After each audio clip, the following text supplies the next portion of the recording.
السلام علیکم، دینی ورثہ چینل میں آپ سب دوستوں کو خوش آمدید۔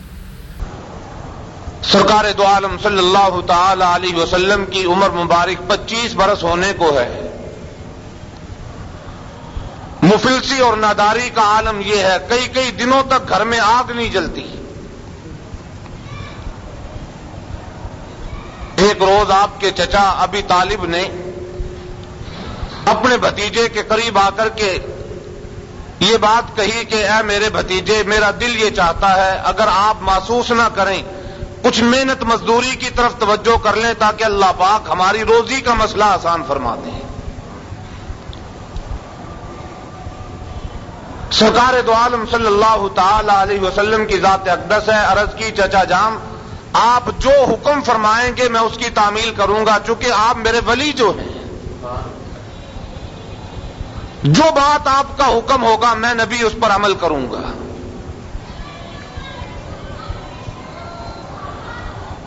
ابی طالب نے خاصی غور و خوض کے بعد جواب دیا، بھتیجے میرا دل یہ چاہتا ہے کہ اگر تم مکے کی مشہور و معروف مالدار طاہرہ طیبہ خاتون خدیجۃ الکبریٰ کے ساتھ معاملات طے کر لو اور اس کا مال جا کے فروخت کر آؤ تو یقین ہے کہ اللہ پاک تیری میری روزی کا ذریعہ آسان فرما دیں گے۔ خدیجۃ الکبریٰ مکہ معظمہ کی بہت بڑی مالدار خاتون ہے، بیوہ ہے، بیوہ ہونے کی وجہ سے اس کا مال دوسرے مکے والے لوگ آ کر کے تجارت کرتے ہیں اور اس سے نفع حاصل کرتے ہیں۔ محبوب کبریا صلی اللہ تعالی علیہ وسلم نے عرض کی، چچا جان مجھے مزدوری کرنے میں میڑا نہیں، مجھے کسی کا مال فروخت کرنے میں عار نہیں، مگر مجھے عورت کے ساتھ معاملات طے کرنے میں حجاب ہے، شرم آڑے ہے، آپ یہ معاملات طے کرا دو میں انشاءاللہ خدمت کروں گا۔ اندازہ کرو کہ نبی کی ذات کتنی باحیا ہے، کسی غیر محرم خاتون سے اللہ کے نبی کسی حال میں بھی بات کرنے کو راضی نہیں۔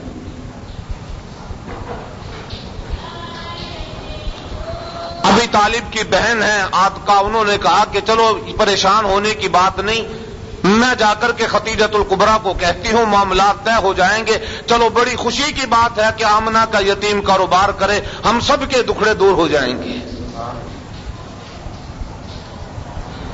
لکھے علماء کرام نے عاتقہ گئی ہے اور جا کر کے خدیجۃ الکبریٰ سے معاملات طے کیے۔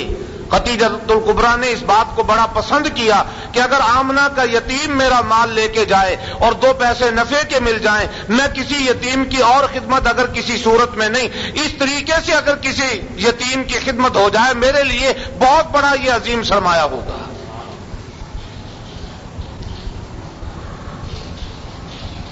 پہلے لوگوں میں یہ خیال تھا کہ کسی غریب کے گھر میں اگر میری وجہ سے کھانا پک جائے چلو میرے لیے باعث نجات ہوگا، آج تو غریب کے منہ سے لقمہ چھیننا لوگ اپنے لیے بہت بڑا کارنامہ سمجھتے ہیں۔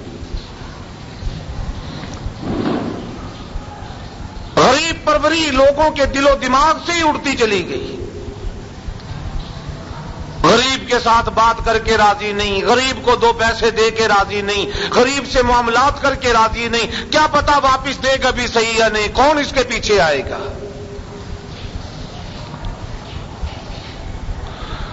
عاتقہ نے جا کے معاملات طے کیے، خدیجۃ الکبریٰ کو اس بات کا بڑا خوشی ہوئی، بہت بڑا حوصلہ ہوا کہ مجھے اور کیا چاہیے کہ مکے کا ایک اتنا بڑا امانت دار آدمی میرے لیے تجارت کرنے کو جائے، مجھے بڑا نفع ہوگا۔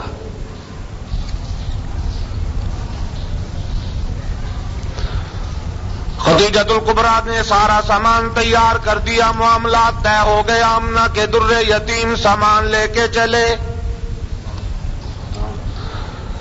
نبی کی سیرت کا مطالعہ کر نبی بتلاتا ہے غیر اللہ کے سامنے ہاتھ پھیلانے سے بہتر ہے آدمی مزدوری کر لے، محنت کرے، مشقت برداشت کرے، خود اپنے آپ کو اپنی آزمائش میں ڈال کر کے روزی حاصل کر لے، وہ بہتر ہے بجائے اس کے کہ اللہ کے سوا کسی اور کے سامنے ہاتھ پھیلائے۔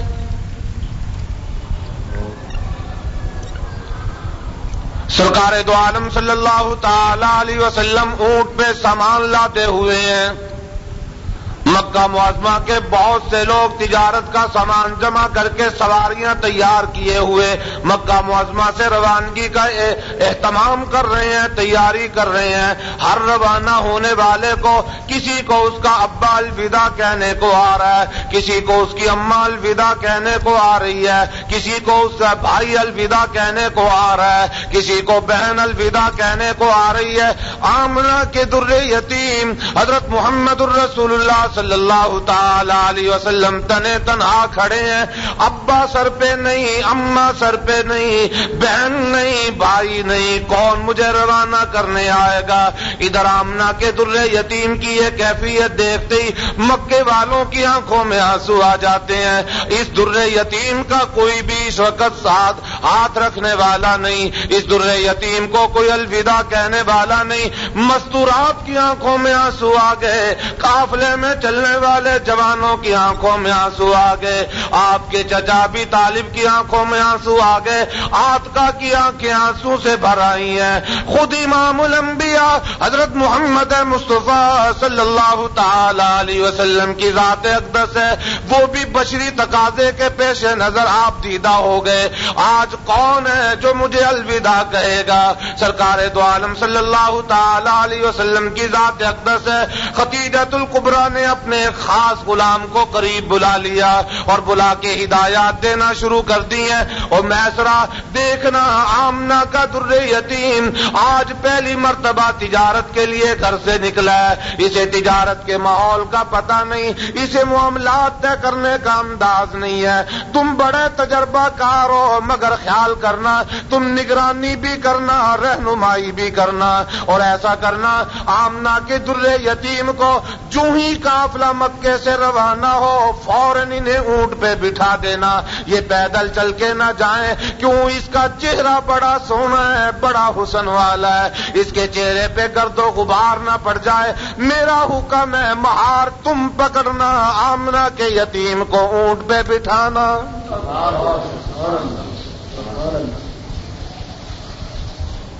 سرکار دو عالم صلی اللہ تعالی علیہ وسلم کی ذات اقدس ہے، مہار تھامے ہوئے ادھر مدینے سے نکل رہے ہیں، آنکھیں برس رہی ہیں، اللہ کی ذات بھی دیکھ رہی ہے، ملائکہ بھی اس منظر کو دیکھ رہے ہیں. اے الہ العالمین، تیری بے نیازی پہ قربان جاؤں، تو کس قدر بے نیاز ذات ہے، تو نے کس طریقے سے دنیا سے بے سہارا کر دیا، اس بننے والے نبی کو تنہا کر کے چلا دیا. اللہ کی ذات ارشاد فرماتی ہے، ملائکہ تمہیں کیا معلوم ہے جسے تم بے سہارا سمجھ رہے ہو، یہ میری پوری مخلوق کا سہارا بنے گا.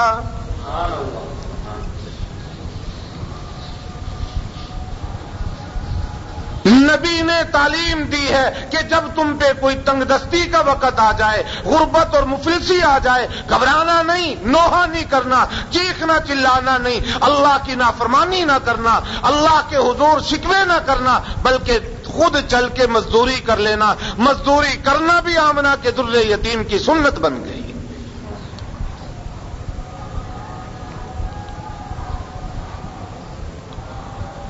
لکھا علماء کرام نے، سرکار دو عالم صلی اللہ تعالی علیہ وسلم جب مصر کے بازار میں پہنچا ہے یہ قافلہ، قافلے والوں نے سامان اتارنا شروع کیا. سرکار دو عالم صلی اللہ علیہ وسلم نے بھی سامان اتارا. سامان اتار کے ایک جگہ پہ دکان لگانے کا انتظام ہو رہا ہے، تیاری ہو رہی ہے، سارے قافلے والے بازار سجانے میں لگے ہوئے ہیں. اچانک مصر کے ایک راہب کا قریب سے گزر ہوا. پہلی کتاب کا عامل ہے، عالم ہے، جاننے والا ہے. سارے دکاندار تجارت کے لیے مال جمع کر رہے ہیں، تجارت کے لیے مال لگا رہے ہیں، دکان بنا رہے ہیں. راہب کا گزر ہوا. راہب فوراً گھر گیا اور جا کر آسمانی کتاب اٹھا کے لے آتا ہے اور آسمانی کتاب کے اوراق پر گردانی کرتا ہے اور آنکھ بدلتا ہے، دیکھتا ہے، پڑھتا ہے، کبھی کتاب پہ نظر کرتا ہے، کبھی رخ مصطفیٰ پہ نظر کرتا ہے. محبوب کبریا صلی اللہ تعالی علیہ وسلم کا چہرہ مبارک دیکھتا ہے، پھر کتاب کی سطر پڑھتا ہے، پھر آپ کا چہرہ مبارک دیکھتا ہے، پھر کتاب کی سطر پڑھتا ہے، اور دیکھنے کے بعد راہب سے رہا نہ گیا۔ سارے دکاندار دکان لگا کر کے آوازیں دے رہی ہیں، آؤ ہم سے مال خریدو، آؤ ہمارے پاس نایاب سامان آ گیا۔ مگر آمنہ کے در یتیم کی دکان کے سامنے راہب کھڑا ہو کے آواز دیتا ہے، او مصر والو آؤ میری سنو، میں خود نہیں کہتا، تم مجھے اپنا رہبر و رہنما مانتے ہو، تم مجھے آسمانی کتاب کا عالم مانتے ہو، آؤ میں تمہیں بتلاتا ہوں، یہ آمنہ کا در یتیم آ گیا، یہ مکے کا بہت بڑا امانت دار ہے، بہت بڑا امین ہے، آؤ اس سے مال خریدو، اور دیکھنا اسے صرف تاجری نہ سمجھنا، میری آسمانی کتاب مجھے بتلاتی ہے یہ آگے چل کے اللہ کا بننے والا آخری نبی ہے۔ آؤ میں تمہیں کتاب دکھاتا ہوں، میں نے کتاب میں پڑھ لیا، میں نے کتاب کا مطالعہ کر لیا، میں نے آمنہ کے در یتیم کے رخ انور کا دیدار کر لیا، میں نے آپ کے چہرے کو پڑھ لیا، میں تمہیں اپنے علم کی روشنی میں کہتا ہوں سامان یہاں سے خریدو۔ نبی کو ہوکا لگانے کی بھی ضرورت نہیں پڑی، آواز دینے کی بھی ضرورت نہیں پڑی، اللہ پاک نے خود ہی اسباب پیدا فرما دی۔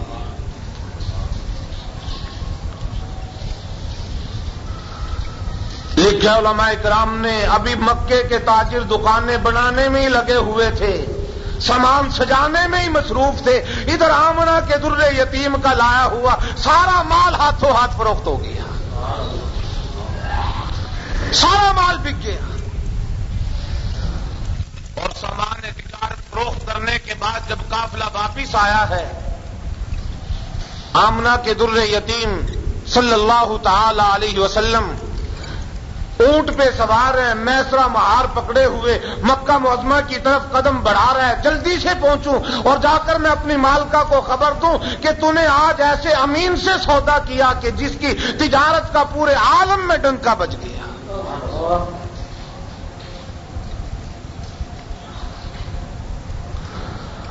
اور وہ راہب تمام مصر والوں کو مخاطب ہو کے کہتے ہیں، او مصر والوں خیال کرنا، یہ وہ بازار ہے، یہ وہ مارکیٹ ہے، یہ وہ خرید و فروخت کا مرکز ہے۔ ایک وقت اس بازار میں ایسا بھی آیا کہ اس بازار میں اللہ کا ایک نبی بکا تھا، نبی کو فروخت کیا گیا تھا، اور آج وہ وقت آ گیا اللہ کا نبی یہاں تاجر بن کے آیا، بکنے نہیں سامان بیچنے کو آ گیا۔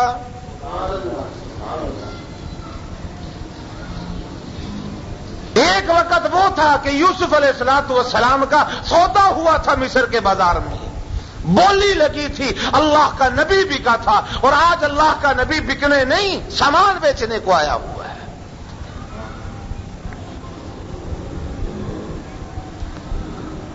سرکار دو عالم صلی اللہ تعالی علیہ وسلم کی ذات اقدس تجارت سے فارغ ہو کے مکہ معظمہ میں جو تشریف لائے، سب سے پہلے مکہ معظمہ میں آمنہ کے در یتیم داخل ہوئے، خدیجۃ الکبریٰ کے پاس سارا سامان سارا مال لے کے پہنچا میسرہ۔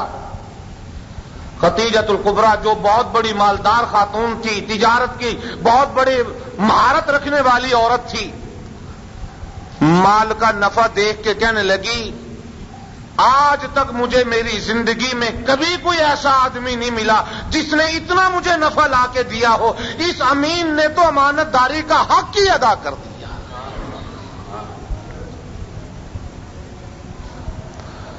خدیجۃ الکبریٰ کی زبان سے یہ بات میسرہ سنتے ہی کہنے لگا، مال کا خبردار ہو، ذرا اور بھی سن۔ ٹھیک ہے، تو نے مکے کے بڑے بڑے امینوں کو دیکھا، امانت داروں کو دیکھا، بڑے بڑے قابل لوگوں کو تو نے تجارت کے لیے مال دیا، آج جس کی امانت کا ڈنکا بجا رہی ہو، آؤ مجھ سے سنو، میں نے جو کچھ دیکھا ہے آج تک تیری آنکھ نے بھی وہ منظر نہیں دیکھا ہوگا۔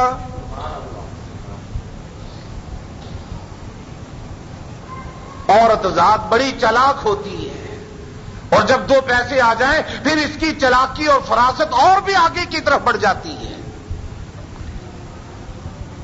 خدیجۃ الکبریٰ متوجہ ہوئی، کہنے لگی ہاں میسرہ بتلا کیا کہنا چاہتا ہے؟ کہنے لگا آؤ میں تمہیں بتلاتا ہوں، تم نے جو مجھے حکم دیا تھا میں نے تو اس کی تعمیل کی تھی۔ مکے سے نکلتے ہی میں نے آمنہ کے در یتیم سے مہار لے لی تھی، سواری کی مہار میرے ہاتھ میں آ گئی تھی اور آمنہ کا یتیم میں نے اونٹ پہ بٹھا دیا تھا، مگر حال تو یہ بنا ہے قافلہ چل رہا ہے، قافلے کے لوگ چل رہے ہیں، سارے قافلے میں دھوپ ہے، سارے قافلے پہ آسمان کے سورج آگ برساتا تھا، مگر جس اونٹ پر آمنہ کا در یتیم سوار تھا، اے میری مال کا قسم ہے اس رب ذوالجلال کی جس کے قبضے قدرت میں میری جان ہے، میں نے اپنی آنکھوں سے دیکھا ہے آمنہ کے در یتیم کے سر اقدس پہ تو آسمان کا بادل سایہ کر کے ساتھ ساتھ چلتا تھا۔ قافلے میں بڑے بڑے تاجر تھے، بڑے بڑے تجارت کے فنکار تھے، بڑے بڑے تجارت کرنے والے تھے، سب پر دھوپ تھی، گرمی تھی، تپش تھی، مگر اس کے سر پہ تو آسمان کا بادل سایہ کر کر کے چلتا تھا۔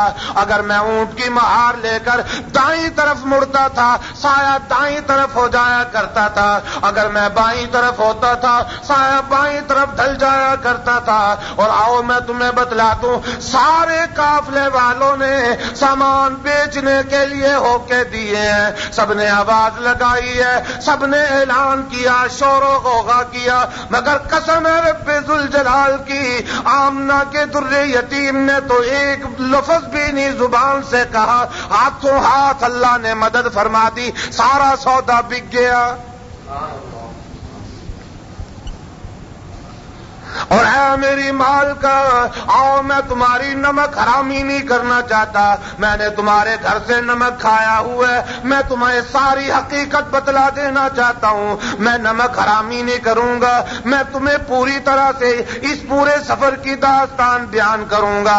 آؤ میری یہ بھی سنو، جب مکے سے ہم چلے ہیں میں نے سائے والے منظر کو دیکھ لیا، اور جب مصر کے بازار میں پہنچے ہیں سب لوگ دکان لگانے میں لگے ہوئے تھے، ایک بزرگ وہاں ہمارے سامنے آ گیا، ایک آدمی مشبہ شکل سامنے آ گیا، وہ کتاب لیے ہوئے کھڑا تھا، کبھی وہ کتاب پڑھتا تھا، کبھی آمنہ کے در یتیم کا چہرہ پڑھتا تھا، اور وہ کتاب دیکھ دیکھ کر کے اس سے رہا نہ گیا، وہ ہمارے سامان کے سامنے کھڑا ہو کے آواز لگا رہا تھا، اور لوگوں آؤ مجھے قسم ہے پروردگار عالم کی، میری کتاب شہادت دیتی ہے یہ آمنہ کا لخت جگر ہے، آگے چل کے بننے والا اللہ کا آخری نبی ہے۔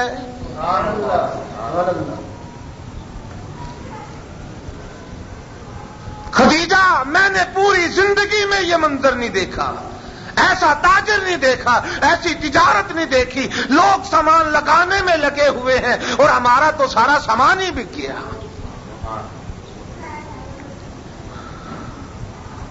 خدیجۃ الکبریٰ جو اس سامان کے نفع کو دیکھ کر کے حیران اور ششدر ہوئی بیٹھی تھی، جب اپنے معتمد غلام سے، اپنے معتمد اس نوکر سے یہ بات سنی تو خدیجہ سے رہا ہی نہیں گیا۔ اور ادھر آمنہ کے در یتیم کی ذات اقدس ہے، معاملات ختم کرنے کے بعد جو کچھ وہاں سے مزدوری ملی، توجہ کرنا نوجوانوں، جس نبی کا کلمہ پڑھتے ہو اس نبی کی سیرت کا ذرا مطالعہ کر، جو کچھ مزدوری ملی، جتنی بھی رقم ملی، سرکار دو عالم صلی اللہ علیہ وسلم نے وہ ساری رقم لا کر کے اپنے چچا ابی طالب کے ہاتھ میں رکھ دی، ایک پیسہ بھی درمیان میں سے نہیں اٹھایا۔ نبی نے تعلیم دی ہے، اگر اللہ نے تمہیں 2 پیسے دے دیے، تمہیں ہنر دے دیا، تم 2 پیسے کمانے کے قابل ہو گئے ہو، اگر تمہارے ہاتھ میں کوئی چیز آ جائے خود نہ اسے بندر بانٹ کرو، بلکہ اپنے بڑوں کو، اپنے ماں باپ کے سپرد کرو۔ ماں باپ جب تمہاری روزی دیکھیں گے ان کے دلوں سے جو دعا نکلے گی اللہ اس میں برکت عطا فرمائیں گے۔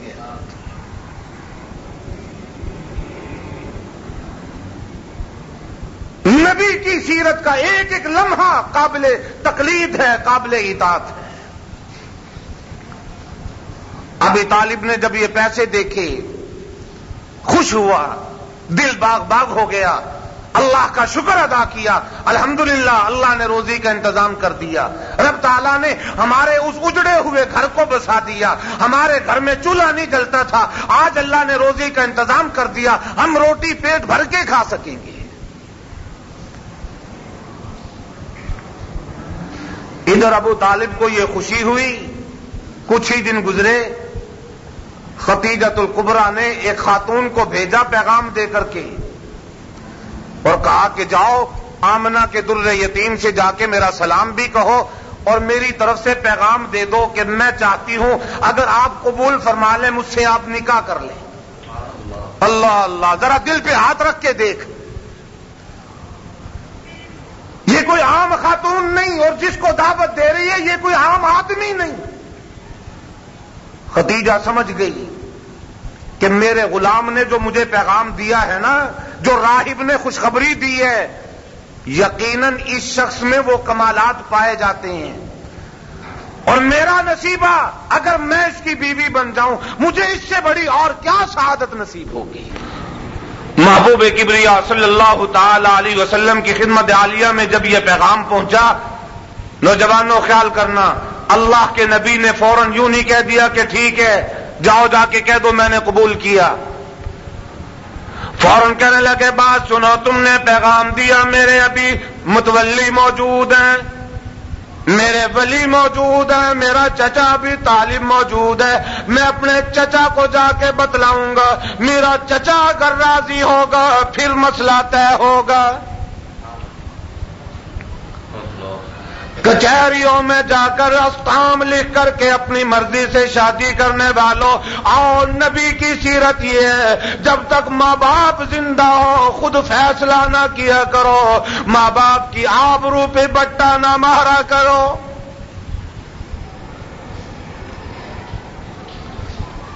تمہیں کیا معلوم ہے جب اولاد کوئی عمل کرنے سے پہلے اپنے ماں باپ سے مشورہ کرتی ہے، ماں باپ سے درخواست کرتی ہے، ماں باپ سے اجازت لیتی ہے، ادھر تم کام کاج کو نکلتے ہو، کبھی اماں دعا کے لیے ہاتھ اٹھاتی ہے، کبھی ابا ہاتھ اٹھا کے دعائیں مانگتا ہے، الہی میں تو کچھ نہیں کر سکتا، میرا بچہ چلا ہے چل نکلا ہے، میرے مالک اگر تیری ذات دستگیری فرما دے تو تیری ذات سے بعید کوئی نہیں۔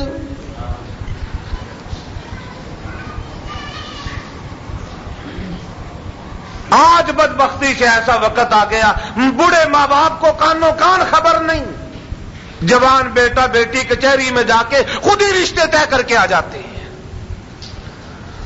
اور پھر آ کے ماں باپ کو دھونس سے دھمکی سے ڈرا کے خبردار بولنا نہیں، بس جو فیصلہ میں نے کر لیا اسی کو قبول کرنا ہوگا۔ جس گھر میں اس قدر بے راہ روی ہو وہ گھر کبھی آباد نہیں ہوا کرتا، یہ شادی کبھی پروان نہیں چڑھا کرتی، پھر یہ باعث عذاب بنا کرتی ہے، گھر میں باعث دنگا اور فساد بنا کرتی ہے، گھر کا سکون راحت و آرام برباد کر دیا کرتی ہے۔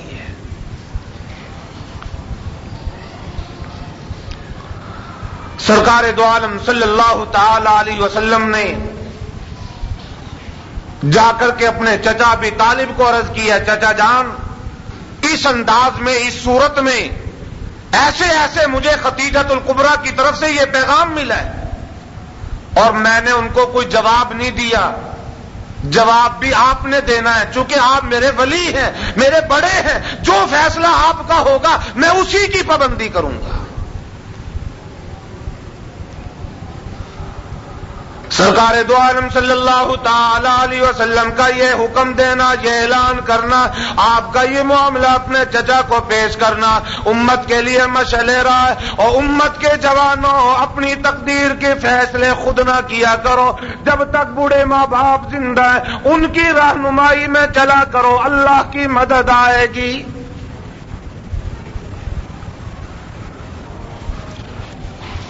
فاتبعونی یحببکم اللہ، جب نبی کی اطاعت کرو گے، نبی کی فرما برداری کرو گے، اللہ کی ذات کا اعلان ہے میں خدا اس سے راضی ہو جاؤں گا۔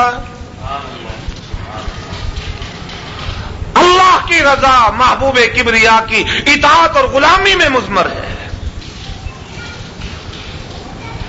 ابو طالب نے جب بھتیجے کی یہ بات سنی بڑا خوش ہوا اور خوش ہو کر کے کہنے لگا یہ تو اللہ کا کرم ہو گیا، اللہ کا احسان ہو گیا، اللہ ہماری اب شاید حالات بدلنا چاہتے ہیں کہ اللہ پاک نے یہ راستہ ہمارے لیے بنا دیا۔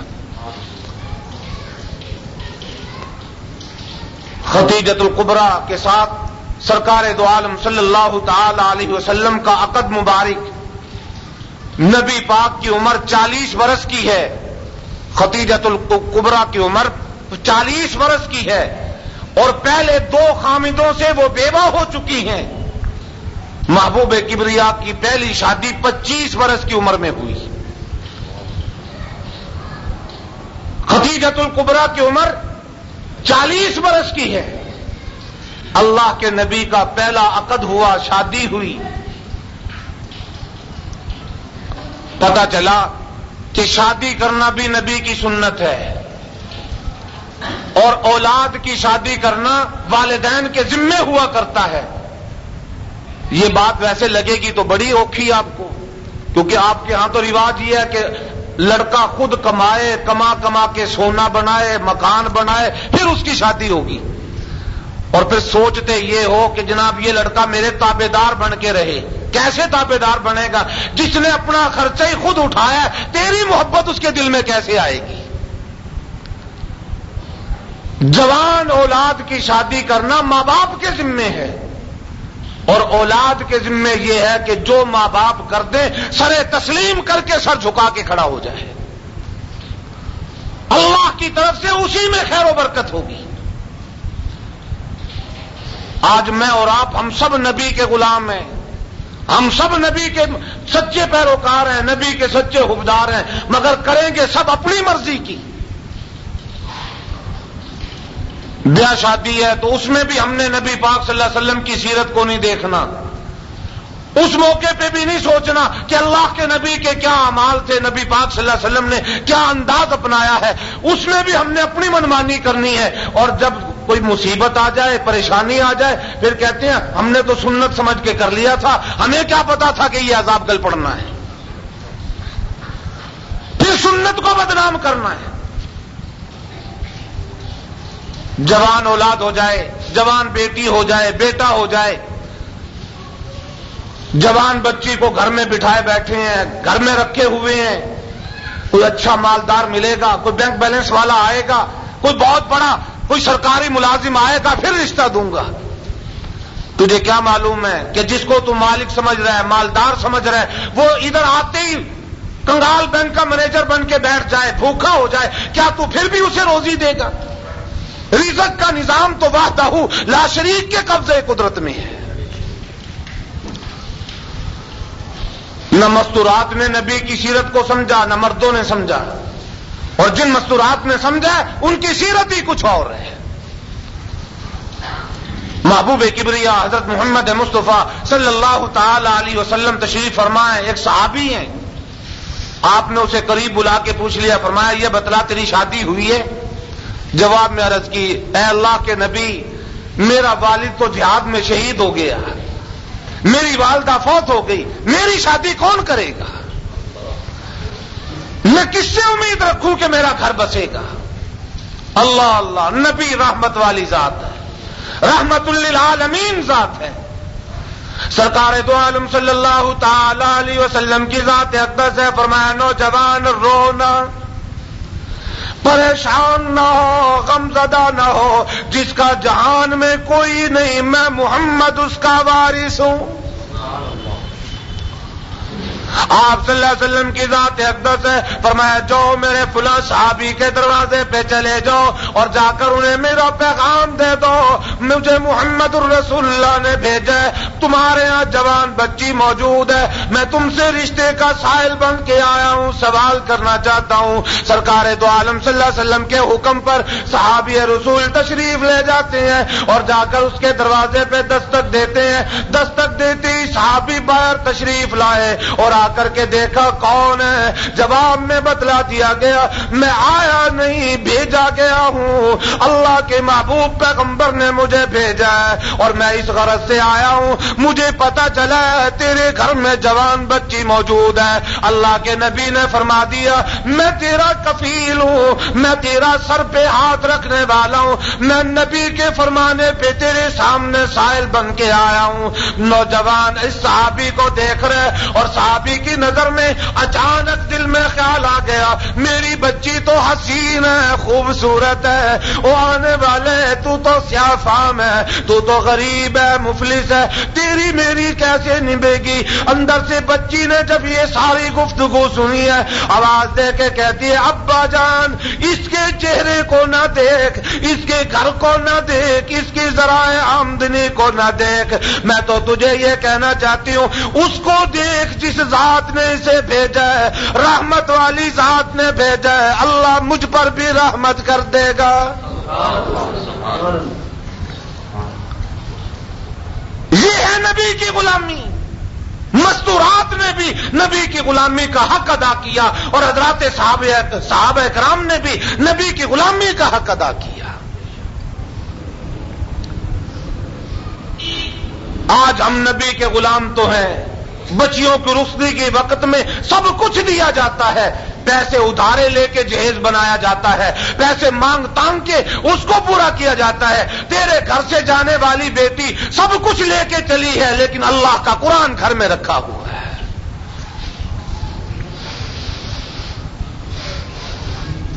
قرآن پڑھنے کو نہیں، قرآن سمجھنے کو نہیں، نہ ہم نے اپنی بچیوں کو تعلیم دی، نہ کبھی یہ سوچا کہ یہ بھی کوئی ضرورت کی چیز ہے۔ سرکار دو عالم صلی اللہ تعالی علیہ وسلم کا ارشاد گرامی ہے، فرمایا میرا جو امتی اپنی 2 بچیوں کی صحیح تربیت کرے گا، انہیں دین کی تعلیم دے کر کے صحیح معنی میں ان کی رہنمائی کرے گا، کل قیامت میں وہ مجھ محمد الرسول اللہ کے ساتھ جنت میں جائے گا، وہ میرے ساتھ جنت میں داخل ہوگا۔ اور ہم لوگ تو الحمدللہ اتنے ہوشیار ہیں، جائیداد تقسیم کرنے کی باری آئے گی بیٹوں میں ہی تقسیم کریں گے، بیٹی کو جائیداد میں سے حصہ دے کے بھی راضی نہیں۔ اور کبھی غور کیا ہوتا، دل پہ ہاتھ رکھ کے سوچنا، گھروں میں جا کے کبھی تسلی سے بیٹھ کے سوچ لینا، جس بیٹے کو تو جائیداد دیتا ہے، جس کو تو جائیداد کا حقدار بناتا ہے، تیرے دکھ میں کبھی بھی بیٹا تیرے اتنے کام نہیں آتا جتنی بیٹی تیرے کام آتی ہے۔ بیٹے کو اگر پتہ بھی چل جائے کہ ابا کی طبیعت ناساز ہے، وہ کہتا ہے چلو شام کو جا کے دیکھ لوں گا، دکان پہ بیٹھا ہوں، یہ کام زیادہ اہم ہے، فارغ ہو کے دیکھ لوں گا۔ بیٹی کو پتہ لگنے کی دیر ہے، تڑپ جاتی ہے۔ اور جن بیٹیوں کو دیکھ کے تم پریشان ہوتے ہو، خدا کی قسم اللہ ہمیں سمجھ کی توفیق دے، کہہ دو آمین۔ جس نبی پاک کا ہم نے کلمہ پڑھا ہے، اللہ کے آخری نبی کی نسل ہی بیٹیوں سے چلی ہے۔ ہمارے ہاں تو شادی کر کے لے آؤ نوح کو، اگر بچی پیدا ہو جائے فوراً رونا شروع کر دیتے ہیں، ایسی بدبخت عورت آئی ہے، آتی لڑکیاں پیدا ہو گئی، ایسے بدبخت خاندان کی آئی ہے، ہماری تو یہ کایا ہی پلٹ کے رکھ دی۔ محبوب کبریا حضرت محمد مصطفیٰ صلی اللہ تعالی علیہ وسلم کی 4 صاحبزادیاں ام المومنین سیدہ خدیجۃ الکبریٰ رضی اللہ تعالی عنہا کے بطن سے پیدا ہوئی، نبی کی نسل بچیوں سے چلی ہے۔ اللہ ہم سب کو اپنے نبی کا سچا غلام بنائے، نبی کی تعلیمات پہ عمل کی توفیق عطا فرمائے۔ اللہ پاک ہمیں زندہ رکھے تو نبی کی غلامی میں زندہ رکھے، موت دے تو کلمے والی موت نصیب فرمائے۔ اللہم صلی علی محمد وعلی آل محمد کما صلیت علی ابراہیم وعلی آل ابراہیم انک حمید مجید۔ اللهم بارك على محمد وعلى آل محمد كما باركت على إبراهيم وعلى آل إبراهيم إنك حميد مجيد ربنا آتنا في الدنيا حسنة وفي الآخرة حسنة وقنا عذاب النار. اے اللہ اپنے فضل و کرم سے ہم سب کی بگڑیاں بنا دے. یا اللہ ہم سب کی پریشانیوں کو دور فرما دے.